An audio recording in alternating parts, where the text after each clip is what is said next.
தானியங்கி நரம்பு மண்டலம் கீழ்கண்ட டேஸை கட்டுப்படுத்துகிறது. மென்மையான தசைகள் மற்றும் சுரப்பிகள், இதயம், இரத்த ஓட்டம். மூணுமே கரெக்டான ஆன்சர் தான். ஃபைனல் ஆன்சர் கீழே மூணுமே கரெக்ட்னு கொடுத்துருக்காங்க. செகண்ட் கொஸ்டின், கொடுக்கப்பட்ட தூண்டுதலுக்கு பதிலளித்தவர்கள் சில சாத்தியமான பதில்கள் வழங்குவது என்பது டேஸ் ஆகும். மாறுபட்ட சிந்தனை. டேஸ் சோதனையில் மனிதர்களைப் போன்ற சூழ்நிலையில் விலங்குகளின் 10 படங்கள் உள்ளன. குழந்தைகளின் உணர்வு. ஒரு குமரப்பருவ மாணவன் தன் ஆற்றலை சமூகம் ஏற்றுக்கொள்ளும் வகையில் வெளிப்படுத்துவது டேஸ் ஆகும். மடை மாற்றம். ஆளுமைக்கான முதல் கோட்பாட்டாளர் டேஸ் ஆவார். G D Allport. கீழ்கண்டவற்றுள் எந்த ஒன்றில் அறிவுசார் நோக்கத்திற்கு அதிக மதிப்பளிக்கப்படுகிறது? நெறிப்படுத்தும் அறிவுரை பகிர்தல். படைப்பாற்றல் மிக்க குழந்தைகளை கண்டறிய பயன்படும் குறிசாரா பொருள் எது? படம் கட்டமைப்பு. அமெரிக்கா உளநோய் சிகிச்சை கூட்டமைப்பின் கருத்துப்படி போதைப் பொருளுக்கு அடிமையாக இருத்தலை எந்த வகையின் கீழ் வகைப்படுகிறது? ஆளுமை கோளாறு. முழுமையடைந்த செயலை காட்டிலும் முழுமையடையாத செயல்கள் நினைவு கூறப்படுகிறது என்பது டேஸ் விளைவு என அழைக்கப்படுகிறது. ஜிகர்னிக் விளைவு.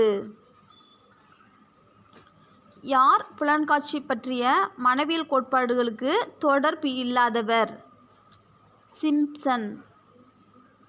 புலன்காட்சி பற்றிய மனவியல் கோட்பாட்டுக்கு தொடர்புடையவர் 3 பேர். Hub, Murphy, Bruner. இதில் தொடர்பு இல்லாதவர் சிம்ப்சன். டேஸ் என்பது நெருக்கடிக்கு ஆளான மற்றும் அர்ப்பணிப்பு செய்த நபர்களின் நிலை. அடையாள சாதனை. வலுவூட்ட கற்றலில் வெகுமதியின் முக்கியத்துவத்தை எந்த விதி வலியுறுத்துகிறது? விளைவு விதி.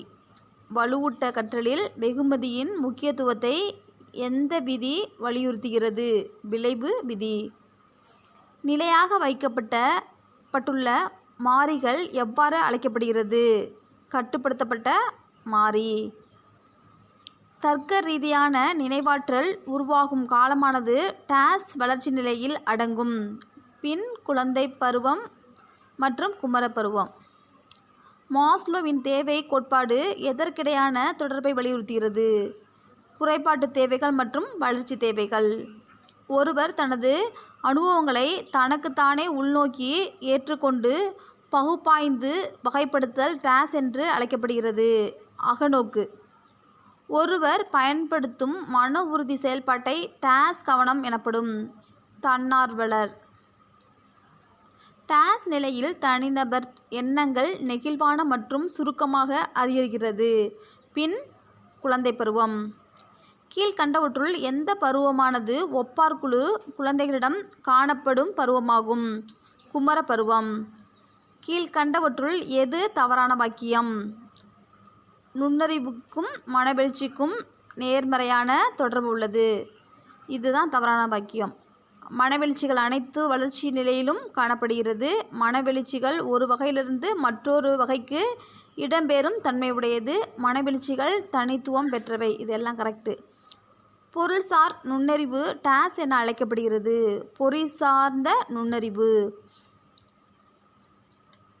இளையோரை தனக்குத்தானேயும் மற்றவருடன் தன்னுடைய சூழலுக்கு ஏற்ப அனுசரித்து போக கற்றுக் கொடுக்க உதவும் முறை வழிகாட்டுதல் என்று கூறியவர் ஸ்கின்னர்.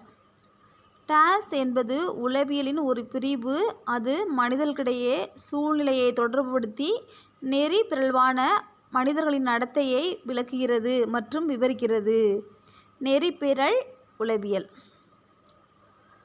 சுயசார்ந்த மனவெழுச்சியுடைய கனவு காணும் அறிவு சார்ந்த அமைதியான தனிமை விரும்பும் குள்ளமான மற்றும் ஒல்லியான தேகமுடைய மக்கள் எவ்வகையை சார்ந்தவர்கள்னா ஏஸ்தனிக்.